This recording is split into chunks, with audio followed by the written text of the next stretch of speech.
그 시기 열렸을 때, 문 활짝 열렸잖아요. 문 활짝 열렸을 때 주변에 한번 분석을 해서 한번 지금 당장 들어가시는 건 어떨까라는 생각 드네요. 여러분들 부자 되고 있으신가요? 자, 부자 되기 위해서 투자해야 됩니다. 자, 투자해야 되는데, 저 같은 경우는 어떤 투자하고 있나요? 여러 가지 키워드가 있는데, 자, 그 중 하나는 역발상 투자가 있습니다. 저는 역발상 투자자입니다. 집값 떨어진 곳에 들어간다라는 것이죠.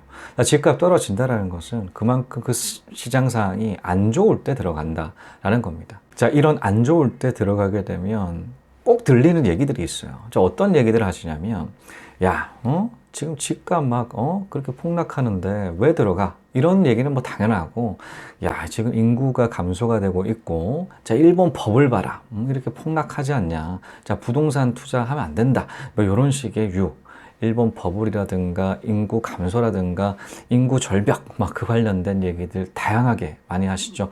뭐 매번 단골 소재로 얘기가 나오는 그런 주제입니다. 그뿐만이 아닙니다. 자, 꼭 나오는 얘기가 특히 역발상 투자 지역 같은 경우는 이런 인식들이 팽배해요. 자, 어떤 인식들 팽배하냐면, 자, 부동산으로 이제 시세 차익을 기대하기가 어렵다. 자, 부동산으로 시세 차익을 기대하기 어려우니, 자, 투자하지 마라. 투자하지 말라고 굉장히 권하는 곳이 역발상 투자 지역에 투자를 하게 되면 겪는 첫 번째입니다. 굉장히 그렇죠. 시세 차익 기대하지 않는다라는 그 얘기가 너무나 맞아 떨어지죠. 맞아 떨어질 수밖에 없습니다. 집값 막 폭락해서 역전세 났는데, 자, 역전세 난다라고 하게 되면 지역 주민들 다 돌려줬단 말이에요. 자기 돈으로 막 다 내줬던 그런 경험이 있으신 분들이 거의 대다수이다 보니까 그 얘기가 굉장히 큰 공감을 얻게 되고, 다른 근거가 필요가 없어요. 자, 지금 현실로 지금 나타나고 있기 때문이죠. 그런데 저 같은 경우는 이 시세차익을 기대하기 어렵다는 얘기 들었을 때 저는 좀 투자를 고려해야 된다라고 생각합니다. 역발상이죠. 발상의 전환을 하셔야 된다라는 것이죠. 투자는 안 좋을 때 해야 되는 것으로 저는 생각하고 있기 때문입니다. 그 근거에 대해서 한 3가지 말씀드릴게요. 2013년 12월 달에 2013년 12월 달이라고 하면 어떤 현상들 나타났었나요? 자, 그때 엄청 막 2008 서브프라임이 터지고 난 다음에 집값 연이어 떨어지고 하우스 푸어 영업 발생을 하고, 집값 계속적으로 뭐 일단 서울에 거의 대다수가 사시다 보니까 서울 집값이 거의 뭐 우리나라의 집값의 지표였죠. 자, 그러다 보니 계속적으로 떨어지는 집값을 보고 이런 얘기 하셨습니다. 기사 내용인데요. 타이틀까지는 말씀드리지 않겠지만 그 내용에 대해서는 말씀드리도록 하겠습니다. 자, 앞으로 임대사업이 아니면 부동산에서 돈 벌기는 쉽지 않을 것이라며 더 이상 시세 차익을 기대하는 시대는 갔다고 잘라 말했다. 이때가 13년이었어요. 자, 13년 때 나왔던 기사의 그 내용입니다. 자, 근데 그때 투자했으면 어땠을까, 서울? 엄청 났겠죠. 자, 그리고 2012년. 자, 12년에 한 권의 책에서 그 책 제목까지는 또 말씀드리기는 또 좀 그렇지 않겠습니까? 책을 까는 거기 때문에 제목까지는 말씀 안 드릴게요. 책에 해당되는 27페이지는 이런 얘기 합니다. 자, 부동산으로 대박 나는 시대는 끝났다. 때문에 부동산을 대하는 마음가짐도 달라질 필요가 있다. 앞으로 부동산 재테크는 임대 수익 창출과 내 집 마련으로 인식을 전환하자. 하지만 이제 48페이지거든요. 48페이지. 하지만 과거와 같은 부동산 가격 급등은 더 이상 기대하기 힘들다. 또 주택을 구매하는데 한번 은행 빚을 이용한 경우 100% 상환하기 전까지는 추가 대출 혹은 다음 부동산 투자는 삼가는 것이 좋다. 재차 3차 강조하지만 부동산은 이제 찬란한 내일을 기대하기 어려운 시장이다. 라고 2012년 12월 30일 때 발행됐던 그런 책이에요. 메이저 출판사에서 발행됐습니다. 그것도. 메이저 출판사에서. 이런 내용들을 발간했어요. 그 사회적인 분위기, 그 메이저 출판사에서 이 내용을 출간을 한다라고 했다라고 하는 게 이 사회적인 그 통념과 어느 정도 일치를 했기 때문에 출판했던 거였을 거거든요. 그 정도로 인식들이 이렇게 나타나고 있었다라는 거죠. 2012년, 13년 이런 전문가들이라고 하는 이분들께서 이야기를 했던 그 순간에 투자를 했다라면 얼마나 큰 수익들 지금 있을지에 대해서는 예측하실 것 같다라는 생각 듭니다.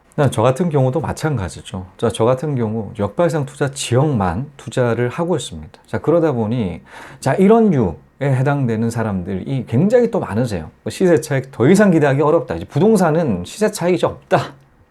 라고 지역 주민들께서 얘기하시고요. 주변 지인들이 얘기를 하고 저희 아빠가 얘기해요. 아빠가 얘기하시더라고요. 항상 광양 투자를 했었을 때도 마찬가지고 지금 투자 역시도 마찬가지셨습니다. 근데 한 일주일 전에 부모님이랑 얘기를 한 적이 있는데 내가 잘못 또 한 것 같다 라고 말씀하시더라고요. 올라갈 것 같다 라는 말씀하셨습니다. 자, 이렇게 부동산 투자를 했었을 때 역발상 투자 지점, 역발상 투자 지점이라고 하는 그곳에 투자를 한다라고 하게 전문가들은 꼭 이런 얘기 하신다라는 것입니다. 저는 이런 역발상 투자 지역에 들어가야지 굉장히 큰 수익들을 얻을 수가 있다고 생각하죠. 또 특히나 이 깨알 같은 임대 수익이 유일하게 발생하는 구간이라고 저는 생각합니다. 유일하다라고 하는 거는 유일하게 높은 임대 수익을 낼 수 있는 적기가 그 타이밍이 역발상 투자 지역이 아니라고 날 수가 없어요. 왜냐면 집값이 올라가 있는 상태에서는 임대 수익률이 극소하죠. 굉장히 낮습니다. 자, 은행 이자보다 더 낮을 수도 있어요. 자, 그런데 유일하게 그런 대도시라든가 소도시에 이렇게 투자를 했었을 때 임대 수익까지 날 수가 있는 그 시기는 그 타이밍밖에 없다라는 것이죠. 그 타이밍 때 놓지 않는다라고 하면 앞으로 임대 양도 차익을 기대를 할 수만 있을 뿐이에요. 그러니까 임대 수익과 양도 차익까지 같이 가져가기 위해서는 이 역발상 투자 지역만 투자를 했었을 때 가져갈 수가 있다는 거죠. 일반적으로 더 올라가 있는 그런 집값들이 포진하고 있는 그 지역에 투자를 한다라고 하게 되면 양도 차익은 있을 수도 있어요.